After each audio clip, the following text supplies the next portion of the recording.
Hello, friends. Our 15th story is about the ancient church. Now, when Jesus died and rose again, Christianity quickly went from being a part of Judaism to everyone, into the Gentile world. And there it began to conflict with Rome. Now, Rome at this point was very, very pagan. They celebrated all kinds of gods. And that was part of their civic life as well. If they had holidays, they were dedicated to certain pagan gods. If they had certain worship practices, those again were dedicated to certain. So it was very, very difficult to be a good Roman without being a good pagan. And this is what brought Christianity and Rome into conflict. And because of that, the early Christians suffered tremendous waves of persecution. The penalty for being a Christian in the first 300 years of Christianity in the Roman Empire could be everything from just being economically persecuted all the way up to, and more often, being killed.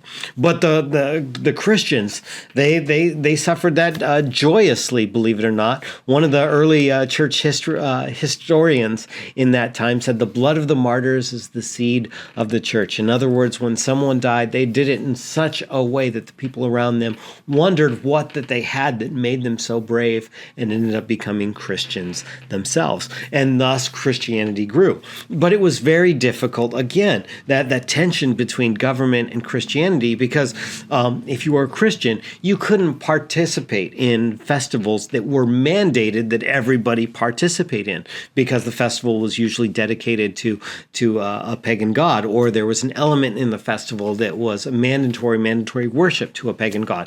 And so the Christians, they wouldn't participate. No matter what, they wouldn't participate. And because they wouldn't participate, they were considered subversive. And so while Christianity grew, the tension between government and Christianity, that continued to grow as well for centuries. And then all of a sudden, everything changes in the early 300s. What happens is Constantine, a man named Constantine, there's a power struggle for control of the empire. Constantine wins, becomes emperor, and Constantine declares Christianity legal. It is now okay to be Christian. Matter of fact, a lot of people kind of rush at that because it almost became a fad for a little while, to be honest with you. And if the emperor is a Christian, then it's probably good for you to be a Christian. And so, but the festivities Constantine knew would have to continue, because even if they're just a bad excuse for party, if Constantine cancels all of these festivities, he knows that there's going to be riots. You don't cancel people's holidays. It doesn't work. But he also wanted to, the Christians, he wanted to take the pressure off of them. So he did two things. He said that the festivities, holidays, Roman holidays, were no longer going to be dedicated to pagan gods so that Christians could participate, and that pagan worship within those holidays was no longer compulsory. So Christians didn't have to do that. So Christians could partake in what had become a government or civic or secular celebrations. And this that the Christians wanted to do. But more than that, they wanted to take advantage of things and evangelize, to spread the good news.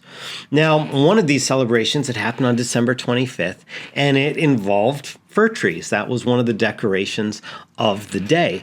Did trees come from this? No. Trees trees came from Norway. You find that tradition in Norway. You find it in Germany. You find it in Italy. You find it everywhere. The origin of that is trying to find the origin of that is like trying to sort oatmeal. It's just impossible. But we do know that on December 25th, fir trees were a popular decoration in Rome. And so the Christians, some Christians decided they wanted to figure out what was a good way to use this as an evangelism tool. Now, Romans, they didn't know everything about Christianity, of course, but it had been around for 3 centuries. And so some things were known. Most Romans knew the story of the fall, of how Adam and Eve took that fruit of good and evil, how they ate it, and how sin came into them and came into the world thereby. They also knew the central claim of Christianity, that Jesus died so that our sin would now be taken from us and placed upon him on that tree, as First Peter says, or on the cross, as some of our gospels say. They knew these things basically, even if some of them accepted it and some of them didn't. So the Christians, what they decided to do on December 25th is that when, for the fir trees that were accessible to them, they decided to put a fruit on them, an apple. This would symbolize what Eve had taken and what Jesus now we took back from us. She had taken sin, and now Jesus had placed the sin upon the tree.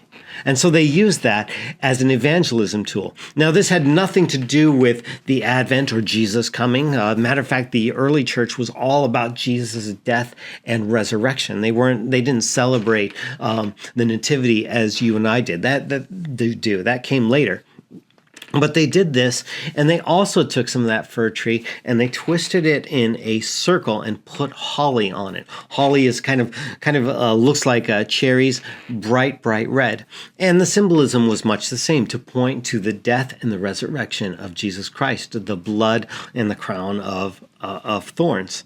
And these traditions have continued, even though the meaning of them has somewhat been lost. But originally, it was to point to the death and resurrection of Jesus Christ. Now, if you go and you go outside and look at Christmas trees today, you don't see apples. But you do see these bulbs. And apples originally were the first bulbs. And so when you see a red bulb on a Christmas tree, you can know that the reason that people do that is because a Roman Christian, long time ago, 1700 years ago, was trying to reach his city with the gospel of Jesus Christ, that he died for their sin and would take it away if they were willing and placed their trust in him. Blessings, my friends, and don't forget the important things this season. Take care.